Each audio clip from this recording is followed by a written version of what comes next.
goes left, pulls up, looking for the lead, and he got it. Jalen Williams, 2 seconds, 1:11.109. Now SGA, probing, piercing, spinning, hanging for the lead, and SGA knocks it down. The Thunder finally get the defensive stop, and SGA puts them in front. I'm Kenrich Williams. You're listening to Topic Thunder.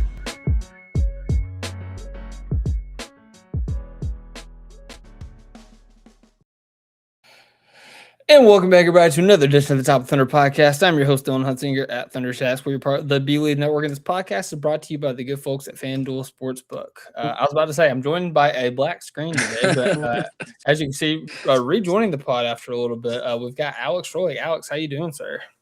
I'm good, man. I'm good. I'm good, man. You know, Thunder Nation's going crazy. I'm good. I'm balanced. I'm centered. I'm even keeled. Let's go. Hey, it's not just Thunder Nation. It's also just like the NBA world as a whole. Like I've seen so many people like the Thunder are exposed. Like, I mean, to be fair, I titled that as the video, but it's a little bit clickbaity. But are the Thunder exposed? Like, is this the downfall of them? Have the Spurs, shown the rest of the league how to beat the Thunder? All these things, and like, some of them are fair questions than others, but I will say, going through the video there and we see Shea hitting the game winner against the Knicks, it was nice to have those types of moments, but in like lower stakes. Like I think that was the year that we was the 1 seed, but it was like a 3-way tie. So it was like we were a young up and coming, really good team. And now it's like, we went from, are we in, beating the Warriors record talk, which by the way, people just like victory lapping, like Dub's comments about like, could we beat the Bulls? Could we beat the Warriors? I get, it might've been premature, but also like he's picking, I'm going with my team. Understandable. Yeah. It could still happen. Like it's not impossible. Like we could, like it's mathematically possible to run the table. I'm not saying it will. Absolutely not. I'm just saying, people are saying like it's dead. It's not dead yet. But anyways, like a lot of people dancing on our grade here recently. And, me and Cone, we kind of came on and talked about, tried to ease people's nerves after 2 back-to-back losses to the San Antonio Spurs. And of course, we was kind of hyping it up. Hey, Christmas Day, I think Cone took the spread in the parlay. He was like, feeling good about a Thunder bounce back at home, Christmas Day. Mm-hmm. This is where it's going to happen. That did not happen, Alex. And as you kind of led up to, like the fan base imploded. The NBA world just went tap dancing on the Thunder's grave. Alex, if I say anything else, I feel like I'm just kind of rehashing what I've already said. I want to hear what your opinion is. So I haven't heard your and Cone's podcast yet. So that, anything that I say is not necessarily kind of piggybacking off of that. Yeah. I will say this. Number one, it's December. It's December 25th. It's December 26th. It's not April. It's not May. It's not in the playoffs. We have plenty of time to fix whatever little things that we have going on this team. Number two, out of those 3 losses that we've had to the Spurs, we've shot horribly in all 3 of those games. And while, yes, that usually, we have been able to shoot badly, but then also rely on our defense and then rely on Shea and Dub and Chet to kind of get us through to the end. And that hasn't happened in these last 3 Spurs games. It still is the fact that we shot horribly in these last 3 games. Like it's not anything that, we were doing great offensively and then still got beat. If we do great offensively in these games, it's a lot different. It's a lot different of a story. And so I'm not necessarily too worried about it. Do we have a Spurs problem? I've always said if a team is going to beat us, number one, they got to have one of 2 things: either multiple great ball handlers that are efficient and effective, or multiple great shooters that are efficient and effective. And they got to have an otherworldly player in that cycle. They have to have an offensive engine. They have to have a Luka. They have to have a Jokic. They have to have an Ant Edwards, somebody like that to cause the defense's attention towards them, Mm-hmm. And while also giving everybody else, an opportunity to shine on their own. And so, 2 years ago, we saw with Dallas, we put most of our attention towards Luka, and Dallas relied on the others, and the others came through. PJ Washington in that series, they came through. Last year, It was the Denver series. We focused a lot on Jokic, and the others made it a 7-game series. Aaron Gordon, Jamal Murray, um, Russell Westbrook sometimes. And so you need to have that to beat the Thunder. And so the Spurs have that. And the Spurs formula, what they're building, is pretty scary. They have 3 elite guards. They have Wembenyama, who is a difference maker on both ends of the floor. You have a deep team. You have a lot of depth. This is a team that is built a lot like the Thunder. And so if they're built a lot like the Thunder, they are built to beat the Thunder. And so it's a puzzle we have to figure out. And it's a puzzle that we have not figured out this season. And that's okay. That's fine. Again, it's December. It's not in the playoff. This isn't game 3 in a second round series against the Spurs. This is the third game in an 82-game season against them. And so we have 2 more times to play them. We play them January 13th and I think February something. We'll see what the team looks like then. We'll see what happens. And so, yeah, man, I'm not too concerned. Do we have a Spurs problem? We could. I want to give this team the benefit of the doubt. They are the champions. They have been here. But I will say this. It sucks when other teams are smart also. And I think one of the things that's kind of been smartly done by what's their coach's name? Johnson? Is it Mitch Johnson? Yeah. One of the things that's been done by him in these 3 games is that Wemby has come off the bench. And so in gathering data, when we need him in the future or if we meet him in the playoffs, Wemby's not going to be coming off the bench. And so that's going to be another dynamic, another difference thrown, another variable thrown into that mix whenever that happens. And so, they are a very smart team. They're coached by a very smart coach, very smart young coach like Dagnall. And so, it's about time we got somebody that stepped up to the plate. It's about time we got somebody that challenged us this season and a lot of last year. We didn't have really anybody that challenged us. Yeah, we had Minnesota challenged us late in the season last year. We had Denver in the playoffs. We had the Pacers in the playoffs, and they challenged us, but they didn't come through. San Antonio's come through. They're 3-0 this year against us. They're the only team that has kind of done that to us this year. And so, good. I'm glad, man. We need adversity. We need, something that Dagnall can point to and be like, look, you're not doing too well on this side of the floor. You're not doing too well with this. You're not doing too well with that. And with all that said, if we shoot 35% from 3, if Russo hits 3 more of those threes that he missed last night, yesterday, we maybe talk about a different story, and we're not jumping off bridges and jumping off buildings and jumping off the Devon Energy Tower. And so I'm not too worried. It was an ugly watch. It was. We were missing, not only were we missing threes, we were missing free throws, like double free throws. Like Chet went up to the line twice, missed 2 of them. Dub went up to the line twice, missed both of them. Like, what? But yeah, I'm not too worried. This is one of those variance games that happen from time to time. And it's happened 3 times. Yes, it has. I think the cup game was a little bit different than these last 2 games. But yeah, man, it is what it is, and I'm okay with it. Give us some adversity, give us something to work towards, give us something to where we feel threatened, and I'm pretty sure this team will come through in the end. I'm pretty sure this team will have its best, showing later in the season, not necessarily now. Yeah, you kind of look like we, peaked early, but the beautiful thing about it is we peaked early, and we're still early in the season. So we could peak early, we can, slump a little bit, and then we could peak again, at the end of the season and towards the playoffs. So that's what I'm hoping for. That's what I'm looking forward to. And so, yeah, man, it is what it is. We lost, no big deal. Yeah, no, I mean, that's the most level-headed take that you could possibly have. And I will say that, like, obviously, like, I think that there's 2 extremes going on here. One of them, like, the fan base is like, oh, we have to trade for Giannis Antetokounmpo. Like, that's the only way to save the season. It's the only way to, like, get a guy to, be a Wemby stopper. Chet and Dub are like, we just wasted, $250 million each on them. Like, all these takes, whatever.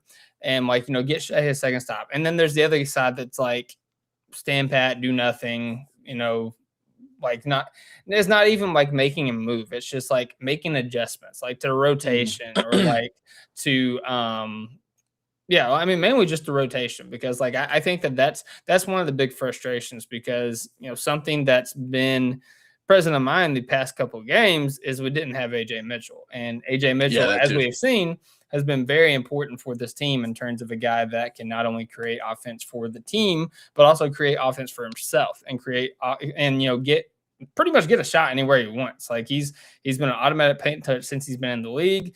He's developed that little mid-range jump shot. He's been doing the drifting left, throw the right floater like Dub was doing early in his career. And I don't think the percentages are backing it up yet, but he's shooting the 3-point shot confidently. So definitely miss AJ Mitchell. The other thing is just like rotation wise, it feels really weird because early in the year, we were missing so many people, and a lot of the bench guys got to step up, kind of get in rhythm, and we was able to like get the ball rolling. A lot of that was because of we just won a championship. These guys know how to play together, but also we had a weaker strength of schedule.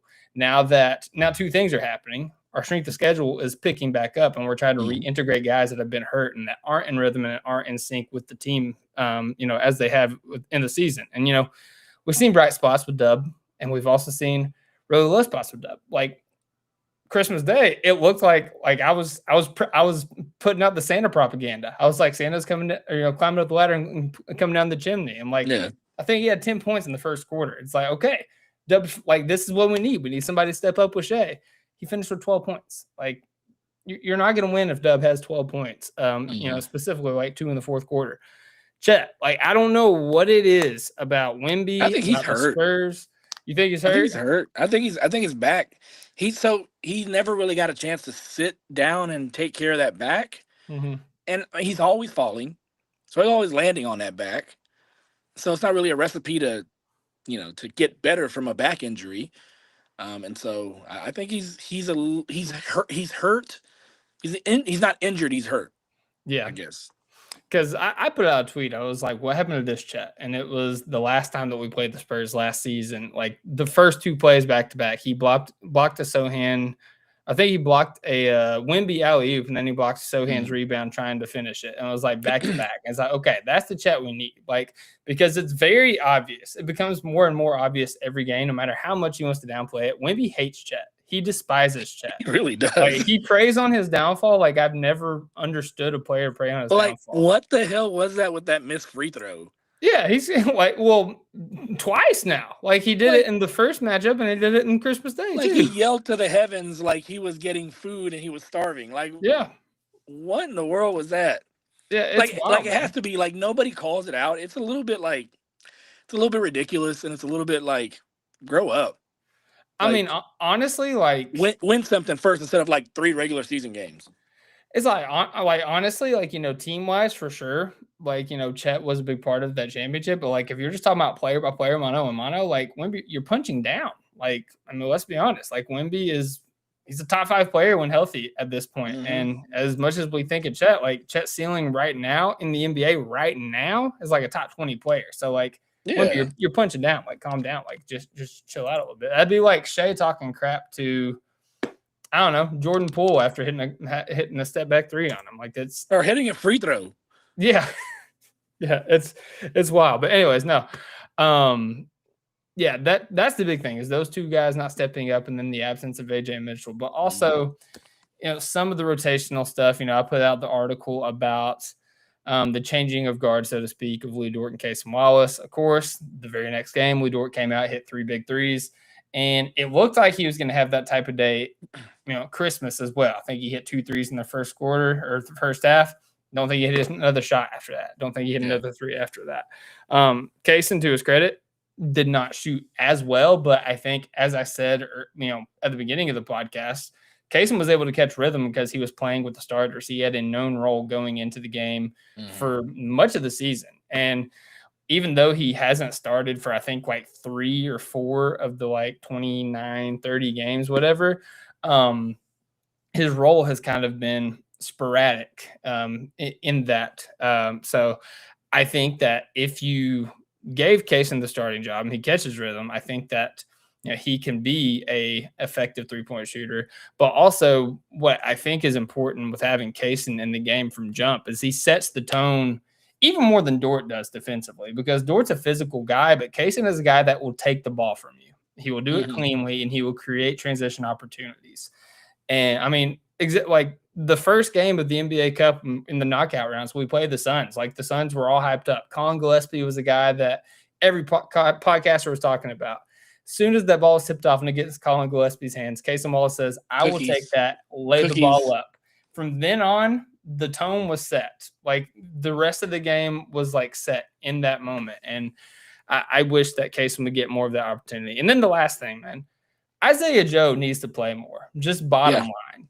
Like he is the best shooter on this team, bar none. Like I don't care who you throw out there. Volume shooter, spot up shooter. Isaiah Joe is the best shooter on this team.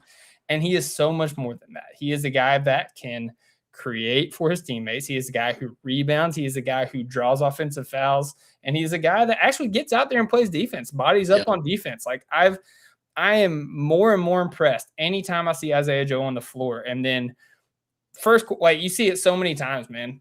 8 points, 9 points, 7 points, like a steal, 2 rebounds, a couple assists in the first quarter or in the first half. Barely plays in the second half. It's like, what are we doing, man? Yeah. Yeah, he's definitely one of those players that, when I talk about bench lineups that either increase leads or cut into deficits, he's usually at the apex, in the middle of all that scrum when it comes to that type of bench unit and that type of player. And even as an outlet, man, like just put him out there with Shea most of the time and just have an outlet out there for Shea, because the problem is, we've seen Dub, his volume is low for 3-point shooting. Chet's volume has gone down for 3-point shooting. Hartenstein, of course, doesn't shoot threes. And Dort is the only one out there that has a volume for shooting threes. But if he's not hitting, he's kind of he's kind of a minus if he's not hitting. And so why not put Isaiah Joe out there pretty quickly? And it almost seems like, those first 20 games or so, like we were hitting a rhythm because we had the proper lineups out there. And you didn't have to worry about, oh, is this person not getting minutes? Is that person not getting minutes? We had enough minutes to go around. Now that people are starting to get healthy and we're starting to have, 12, 13 available players, it's kind of getting a little bit like, who needs to play, who doesn't need to play, who's, Kenny's going to get, a DMP CD. It's kind of a little bit weird with the rotations right now. So, it's just one of those things where we got to let it sort out. All the players are healthy now. Healthy, in air quotes. Yeah. And so we kind of have to let this rotation kind of play itself out over the next 10 games to see, who is in there, who, as far as chemistry goes, is good out there. Who out there is good rhythmically with the other players out there. And we just have to see that, and it is what it is, man. Like, okay, we're not going to get the Warriors record. Calm down, people. We're still going to have the best record in the NBA. We're still going to have the best record in the West. No one's taking that away from us unless Shea gets hurt, that type of stuff. Yeah. And so calm down. We'll be good. We'll figure this out. It's a puzzle. Mark loves puzzles. We'll figure it out. And to that point about Shea, like I just have to kind of bring it up because yeah,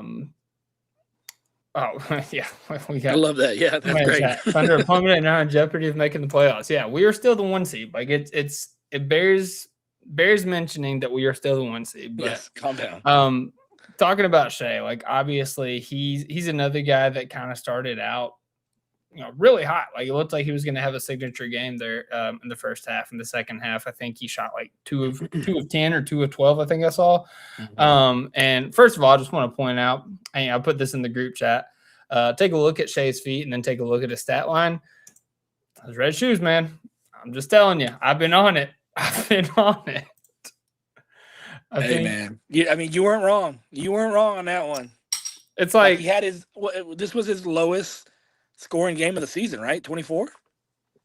No, he had 22, I think.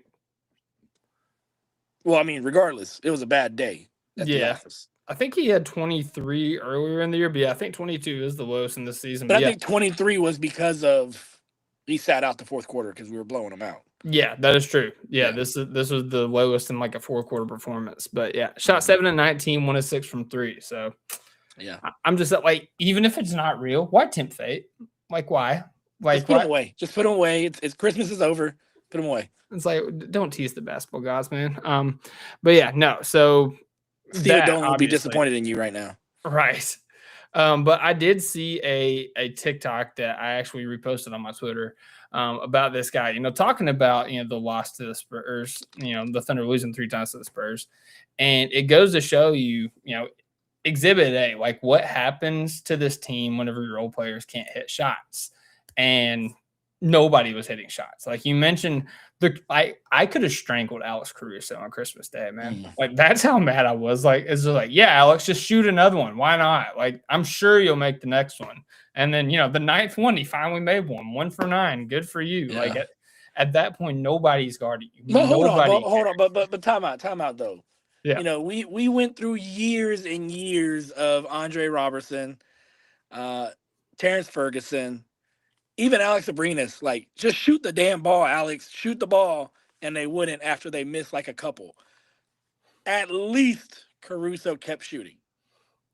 True, but the issue Caruso, is that Dort, they have that mentality that hey, next one's gonna go in. It may affect the team, don't get me wrong, but in the grand scheme of things, you want those players ready to shoot, rather than constantly passing up shots. So, nah, for sure. But I mean, the issue was that Wemby was the one that was quote unquote guarding Caruso. So he was just leaving him alone, Yeah. daring him to make a 3, and then he was just a roamer in the lane. And he was a free safety. I don't think that he ended up having that many blocks. I think he had 1 or 2, but rim deterrent. Like nobody wants to drive in there at that point. So yeah, no, it was a rough showing out of Caruso. But that video, it talked about how what's the word I'm looking for? It talked about how in the playoffs, there were plenty of games where the role players, stepped up in big ways. Like, Dort hit the 3 threes in game 5. Obviously, Dub had 40 points in the finals. Chet had big defensive moments. I think Wiggins even had a really good game. And like I think the Nuggets series, he did Memphis too, but yeah, also the Nuggets series. Like, guys stepped up in different areas, but all in all, whenever this team's shooting goes down, it doesn't matter how good the defense is. And, I got Kurt Goldsberry's little graph here that he tweeted out today.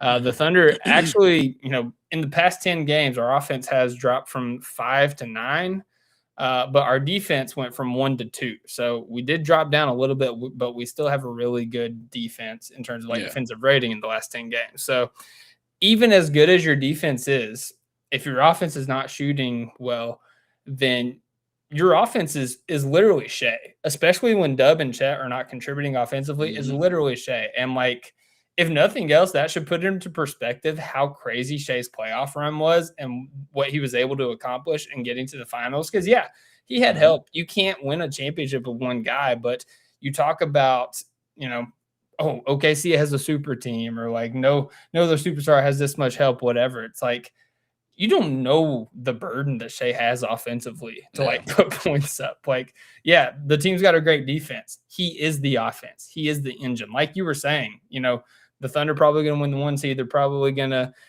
chase 70 games, probably going to win the championship if Shea stays healthy. That is the kicker. Like all these other guys, they're kind of like cogs in the machine. Like, would it suck if we lost a couple of them? Absolutely. But as long as we have Shea, we have a chance.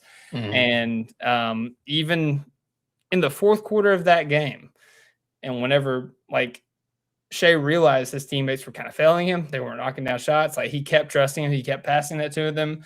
And then it was like, all right, I got to try to go do it myself. And the Spurs, to their credit, they have great defenders. It's not just Wemby out there. Stephon Castle, absolute dog. De'Aaron Fox, to his credit, he's gotten a lot better defensively, and they were able to throw 1 or 2 guys on him. They was able to hedge on screens. Like they didn't give Shea any daylight at all. And that also, contributed to his shooting splits. And if Shai's not pulling you out of that crater, nobody's pulling you out of that crater. No, not yeah, definitely. Like this is not indicative of Shai's MVP campaign this year. Like, if anything, it kind of shows more strongly how valuable he is to this team whenever he is on, whenever he is on on a heater like he is most of the time. And just shows that how much of an offensive engine he is for this team. Because if a couple of those other shots go down for Shai, that much more attention goes towards him, and that much more opening of lanes open up for J Dub. That much more space is there for Chet.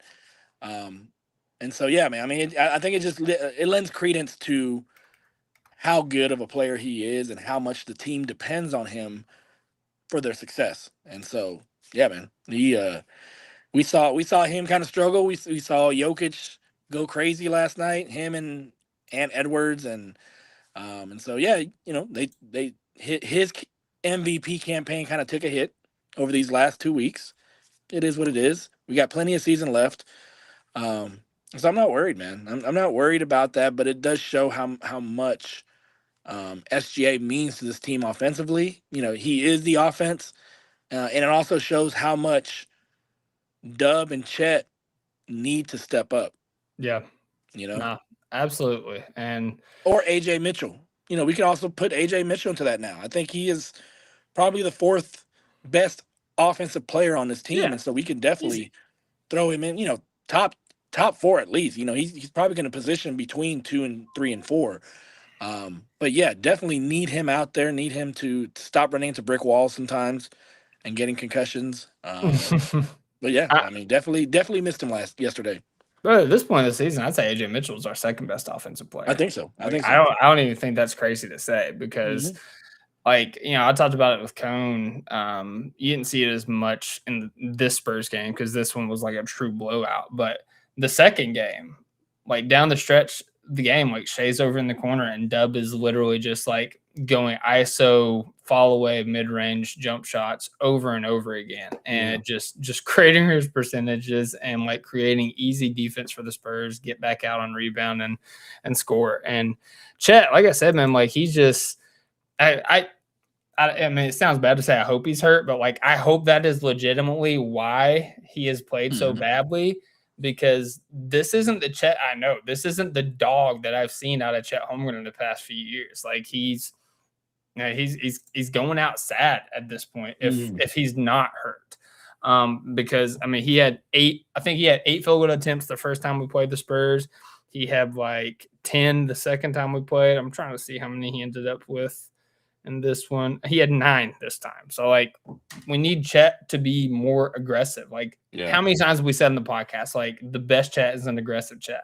Chet trying to get to the rim, a Chet getting up 3-point shots, to space out the defense. Like you need that out of Chet. And if you're not getting that, you're not getting the best version of the Thunder. And that's kind of something that I've been echoing on Twitter.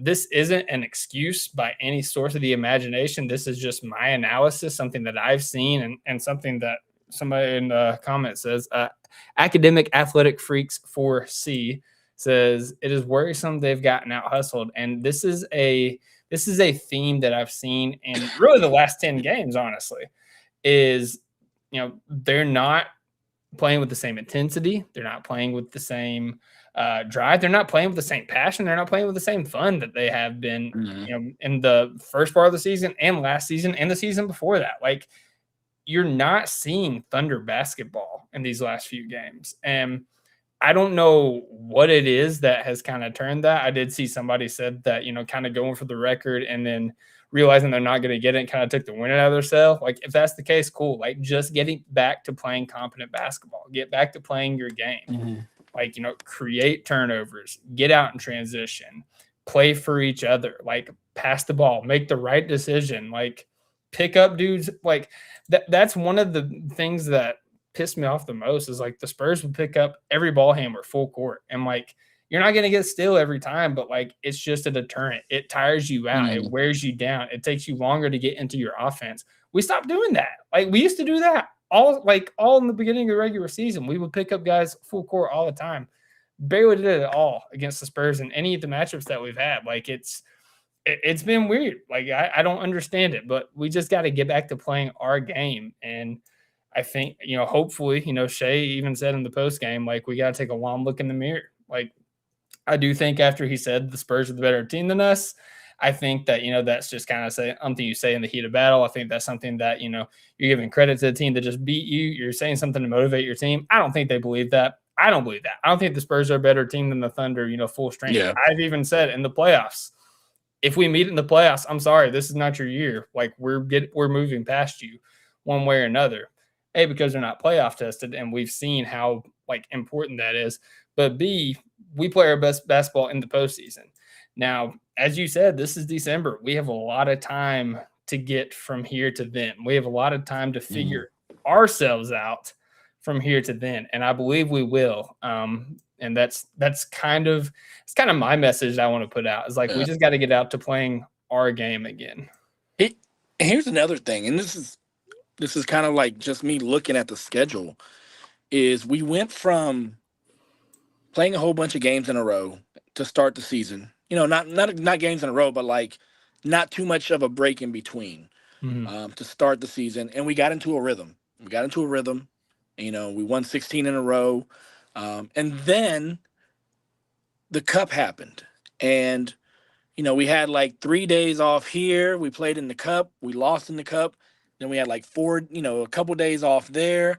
Then we have another couple days off. I think our rhythm is off because we've introduced, Dub back into the fold. We've introduced Hart back into the fold. We're playing with our regular starting lineup, which doesn't seem too good. You have guys coming back from injury, guys like Aaron Wiggins, guys like Lou Dort coming back from injury. And so I think we have a perfect storm of just things that are keeping us off rhythm. Time off, players coming back, players coming in, players going out, AJ Mitchell. So I think starting December 28th, from what I read, we don't have multiple days off until February. And so if we happen to catch a rhythm again, this is where you can go ahead and kind of start to reel off wins because you're in a rhythm, you're playing your game, and you're in rhythm, basically. And so hopefully the team will go ahead and start to catch a rhythm and start to, identify themselves as far as how they want to play and what players, are good together, what players are not good together, what players need to play together, and go out there and actually go ahead and start to win, start to put some wins together again and get that feeling back. Yeah, for sure. And I think that we will get back to that point. We just gotta one game at a time, man. It starts on Sunday when we play. Who is it that we play on Sunday? Memphis, I think. Is it Memphis? Let me see. Philly. We play Philly. Yeah, Philly, we play yeah. Philly. Who they're having their own issues. They lost to the Bulls tonight. So we play Philly, Hawks, and Blazers in the next 3 games. So all formidable teams. Don't get me wrong, they're formidable teams. But if there is a stretch for you to get back to your crap, to finish out the year, this is the stretch. Get back to playing Thunder basketball in these next 3 games, and that's what we need to see. But Alex, we are going to take a quick break to talk about our guys from FanDuel. Shout out FanDuel. I put out that there was a couple bets that I took that actually the Spurs games just completely crumbled. I don't know if you remember. I took a bet at the beginning of the season. It was plus 750 for Shea to get 20 plus points, Wemby to get 1 block, and Curry to get 1 3 in every single game for the year. And it has been tracking great. It's been awesome. Shea hasn't been close to 20 points. He's been way above it. Wemby's got his block. Curry, I don't think has hit less than 2 threes in any game. Wemby did not get a single block in the second Thunder Spurs game. So what? That one is cooked. And then the second one I took that I felt really confident about. It was plus 950. I felt like this was locked in, and it should have been. We only had 4 games left. Was Shea to get 25 points in every game in December. Oh yeah. And he got 22 points in this last game. So FanDuel give a FanDuel take of the way, but there's plenty of great bets out there for you to take on FanDuel. Go ahead and go to the FanDuel Sportsbook to find them today. All right, Alex, we are back from our podcast or from our ad break. God, short circuit a little bit.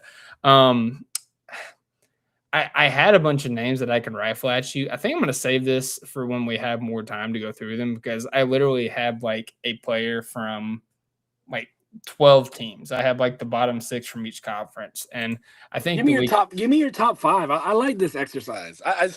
Especially in this kind of like echo chamber where like, oh my God, the Thunder needs something. Mhm.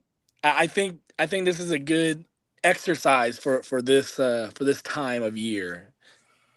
Well, let me ask you this.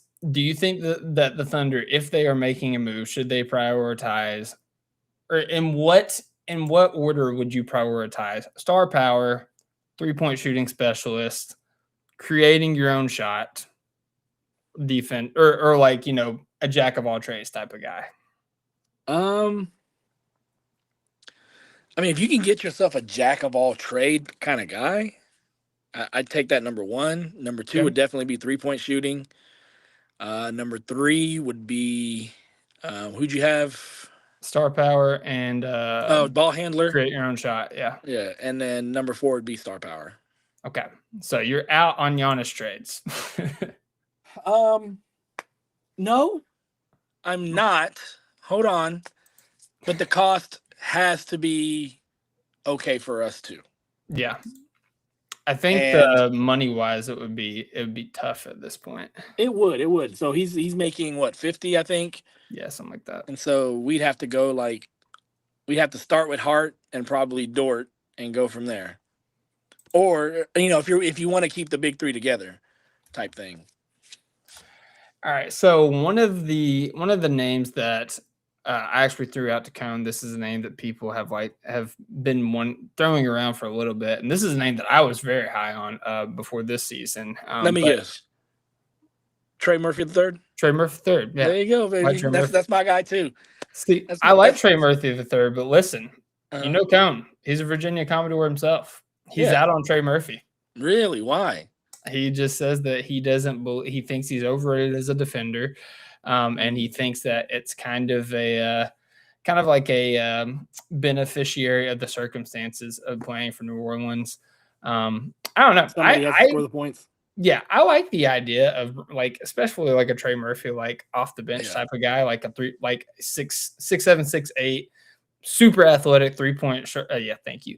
3-point marksman that can give you some defensive upside. Like I've said many times when I campaign for people, I can understand not wanting to play defense for New Orleans, but if you come to the Thunder, you have to play defense to get on the floor. Yeah. So I wouldn't hate it, but they're also saying the asking price is just is Desmond Bain and I don't know if I want to pay that for Trey Murphy. But we have that.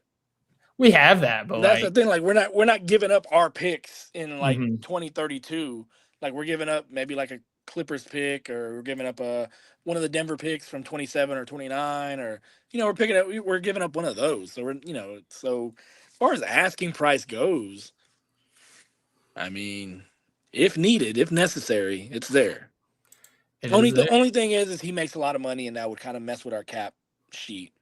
So that's the only thing that's the only negative that I would kind of put out there, as far as Trey Murphy would have been great 2 years ago, but not now. Yeah, he signed his extension at this point. So another name that I brought up, and a name that I will keep bringing up, is Lauri Markkanen. I mean, he kind of regressed last year, but man, he's looked phenomenal this year. He's looked every bit of that year that he was an all-star, and obviously he's making a lot of money. But man, a guy of his size and his shooting, his scoring ability, he'd be a fun piece. He would definitely probably cost one of Chet or Dub from the Jazz. That's what they would want. That's crazy. Yeah, that's why we move on. All right, this is a player that I didn't actually flip to Cone. This is a player that a lot of people have been talking about online, just because of his size and his shooting capability and the team he's at and the situation. He's a guy that has championship pedigree. He's been in the playoffs. Probably don't need to hear him talking as much. Michael Porter Jr., a guy who is playing borderline all-star this year. He is. I mean, he's the reason why the Nets have been so good, and probably Nets fans are like, stop being so good. Oh man, that's a tough one because he makes what 27, 28 million. Let me see if I can find it here. I mean, I know I gotta be able to find it. I'm so on he has basketball shut reference. up. Since the beginning of the season, he has kind of shut up, and he's letting his play do the talking here lately. Yeah. I he makes 38 million, bro. Yeah, that's Yeesh. tough. That is tough. He makes 38 million. Hold up.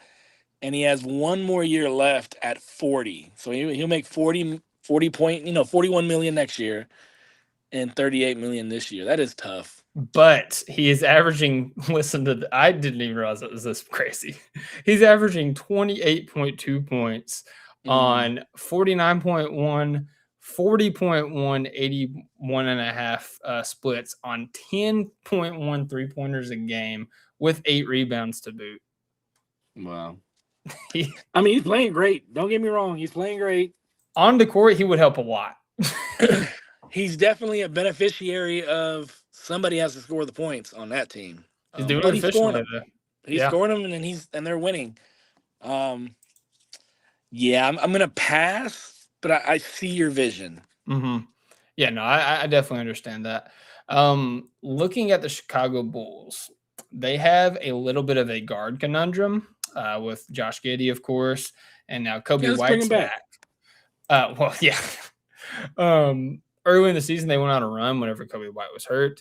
They brought Kobe White back into the lineup, and they've kind of regressed a little bit. Who's to say whether that's Kobe White's fault or not? I don't know. They have a lot of guards there, and they're wanting to, kind of give Montes Buzelis more ball handling responsibilities as well, especially off the bench. So I'm throwing out either guard. Kobe White is going to be a lot more expensive, or you can go with the younger guy, a guy that I really like a lot, Ayo Dosunmu, who has been circulating on the trade rumors. I mean, Io for Jang and a couple picks works out just fine. I'm sure Chicago would love to get picks. Yeah, exactly. But Io, you're saying Chicago has a little bit of a guard conundrum. We bring in another guard, it's going to be a little bit of a conundrum here too. We do, but Chicago has offensive guard conundrum. We got plenty of defensive play. We don't have a lot of offensive guys. This is a guy who is currently averaging 14.4 points per game, his career high so far. He's averaging 51.5% from the field on 10 attempts a game, 45.6 from 3 on about 4 attempts a game as well. And on top of that, he's averaging 3 assists, 3.5 rebounds. He's a really useful player. He's had a little bit of injury issues this year. He's only played in 23 games, but he's a very effective player. I really liked him coming out of the draft when he was coming out of Illinois too.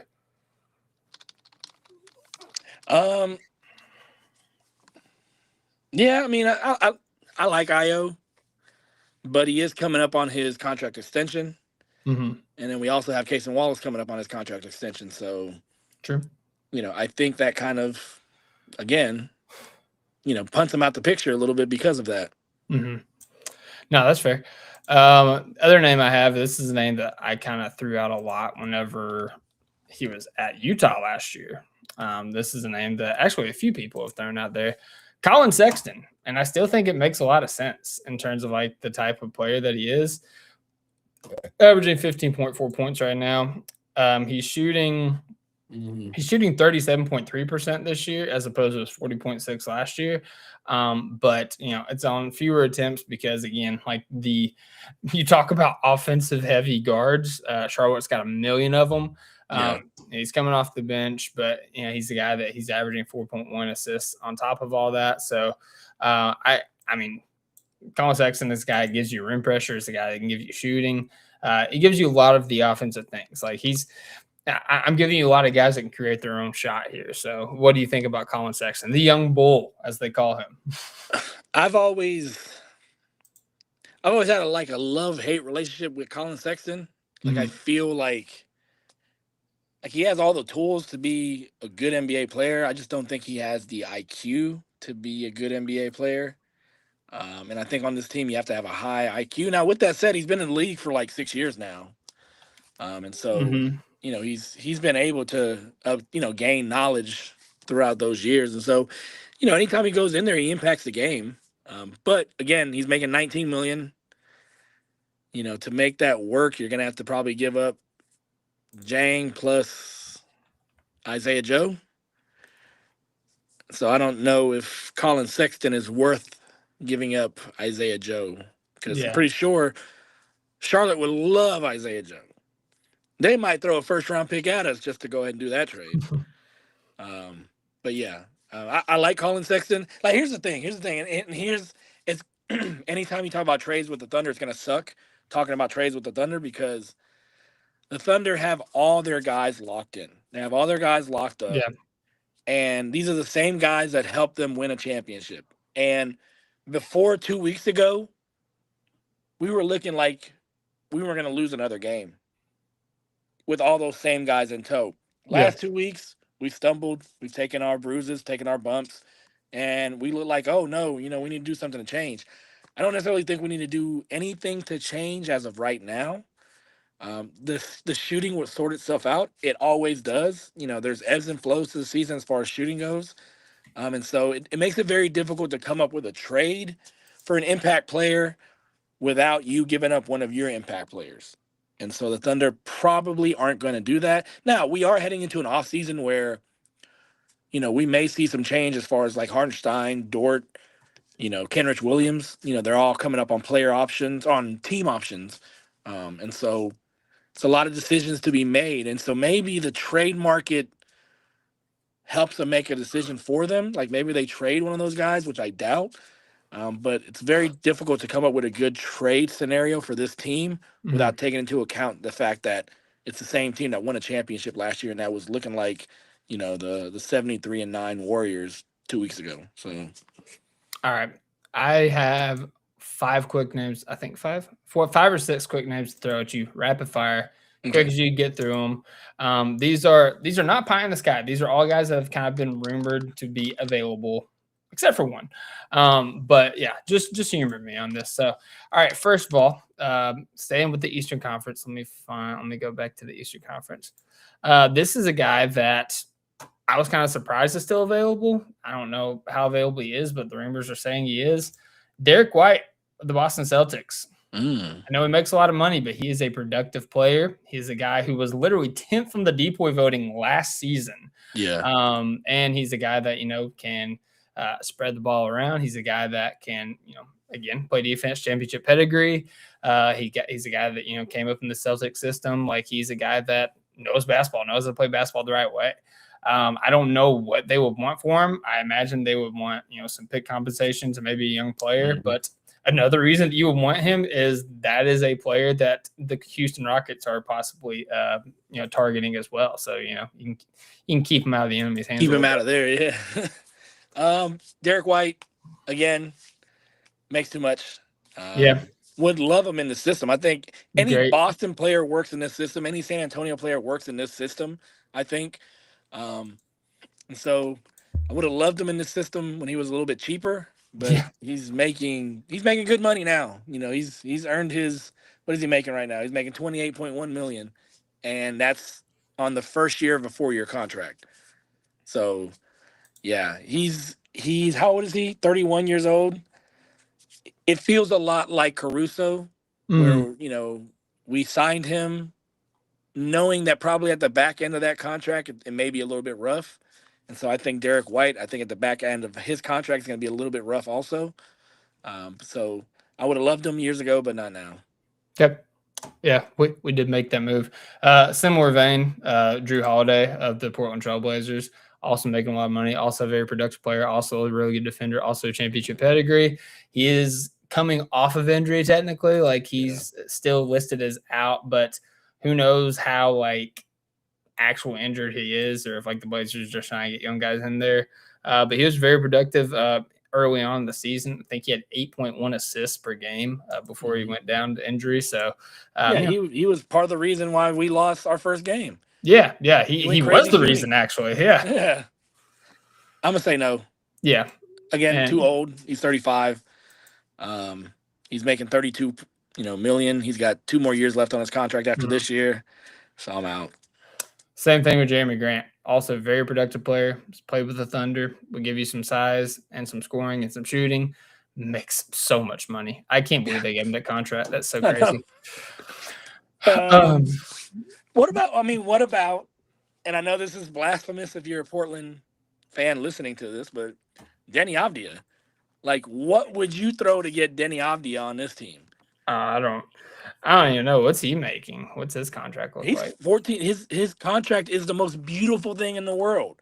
He makes 14.3 this million, and it goes down for the next 2 years. I doubt they would want to move off that one. Oh, I know that. Yeah, that would be stupid. But he makes 14.4 this year, 13.1 next year, and 11.9 in 2 years in 27, 28. That must be nice. Must be Like nice. I would honestly, I would give up picks for that. Like I would give up like valuable picks for that. Both Clippers pick. Yeah, if you do like like Jang and I don't know, let's say I hate to say this, but Topic, I know he's going through his thing. Yeah, that's tough. It's tough. Like you're gonna have to come up with another player in there, but Denny Avdia, as much hate as SGA gets, can you imagine how much hate Denny would get here? Oh yeah. Not here, but like not Thunder fans, but like getting to the free throw line all that time, and yeah, they would hate him. We would love him. Yeah, it'd be interesting for sure. A few other players here I just wanted to throw out at you. One, wait, where my standings go? Okay, here it is. One is a guy that we just played in the NBA Finals. He's battled injury this year, but he is a name that has been kind of thrown out around there as a trade rumor guy, especially with the Pacers not being able to compete this year with how his contract coming up. Aaron Nesmith. Yes. Well, hold on. God. Well, no. So Kombucha. No. Yeah. No. Before, so early on the season, I like to look up different players, and so Nesmith was a guy that I looked up that was making a good contract. But I think didn't he re-sign? I will fact check. I'm on Spot Rack right now. Yeah, he re-signed. So he was at 11 million when I looked at that earlier, and I was like, yes, 11 million is beautiful. We can make that work. But I think he signed a contract extension. And let's see. Yeah, 27-28. So in 27-28, he makes 19.4. In 28-29, he makes 21 million basically. And he has a trade kicker in there. So you're gonna have to kind of figure that into the whole. It's kind of what's that called? A poison pill. Yeah. You got to figure out. You got to add all the money and then divide it by the years remaining on the contract on both contracts. And so, yeah, it would have been good at 11 million, but he got that contract extension. It's not that bad though. It's like not terrible. No, it's like a little bit of a jump. It's not 32 million for Drew Holiday. Like this is a guy that he's still young, right? He's like 26. He's 26. Yeah. So And believe me, I loved how he played in the finals. I loved how he played in the whole playoff run for them. Like he had that one game against the Knicks where he basically brought the Pacers back. Oh, yeah. He shot like 6 3-pointers in the fourth quarter. So he has that ability to get hot, and he's a good defender. He's a good physical defender.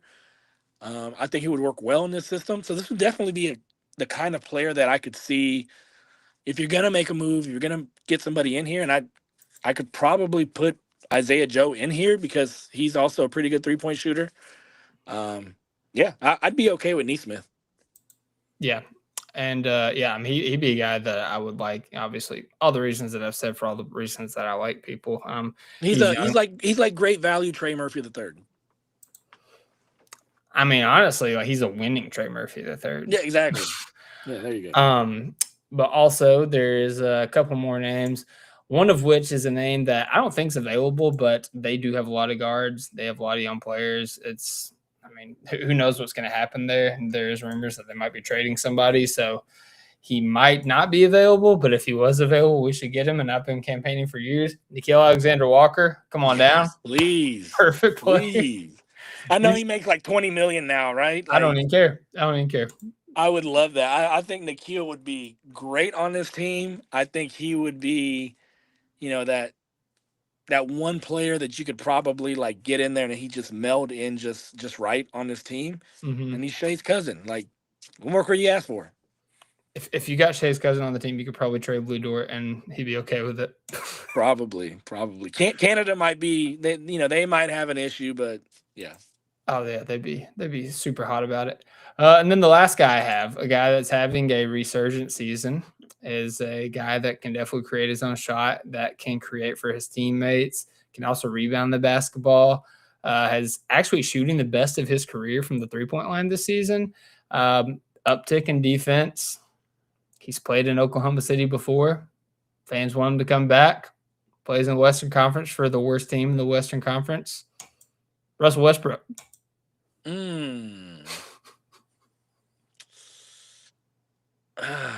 Here's my thing with Russell. And so my daughter loves Russell Westbrook, and she gets mad at me whenever I say I don't want him on this team. I love Russ, but I know what Russ is like also, as far as like we've seen this type of player before. Allen Iverson, we've seen how that ends, and Russell Westbrook has never wanted to be the 15th guy off the bench, being the veteran locker room presence. He wants to be in the action, whether he's the sixth man, whether he's starting. He wants to be in the action. Coaches love his like how he is, as far as like that rah demeanor and like that you know let me at him coach type demeanor. Um, I'm gonna say no. I love Russell Westbrook. I'm gonna say no just because AJ Mitchell is here. We have players that fill the roles that he plays, and so I don't want that to be a clash, and I don't want any situation where the relationship between OKC and Westbrook sours for whatever reason. Yeah, no, that's fair.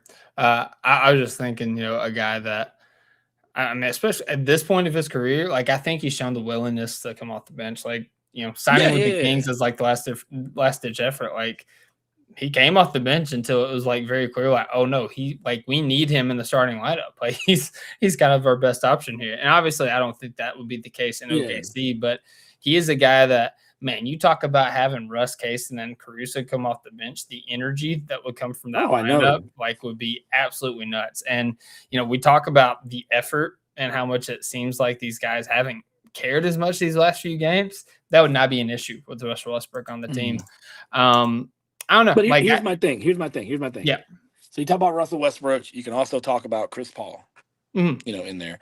And the thing about both those players is the main difference, number one, is, there's a lot of differences, but number one, Russ, of course, still has the ability to play in high stakes games. Like, he's still that good still.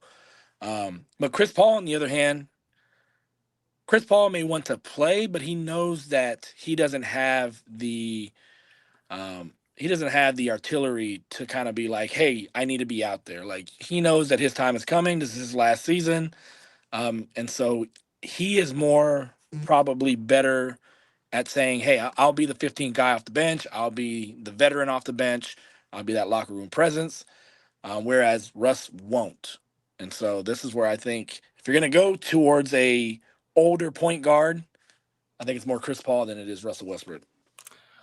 See, this is where I would say, I feel like if you're negotiating with the Kings about a Russ Westbrook trade, it'd be like, Sam Presti's going to have a conversation with Russell Westbrook. I'm like, if they can't come to an understanding, if their needs don't align, then of course it just doesn't happen. But I could see Russ being willing to come off the bench, play some sporadic minutes, do whatever, kind of be there for a locker room guy, but also if somebody gets injury, hey, we're going to rely on you. If AJ Mitchell goes down, we don't have anybody else who can create a shot off the bench. We're going to need you to actually play in this game.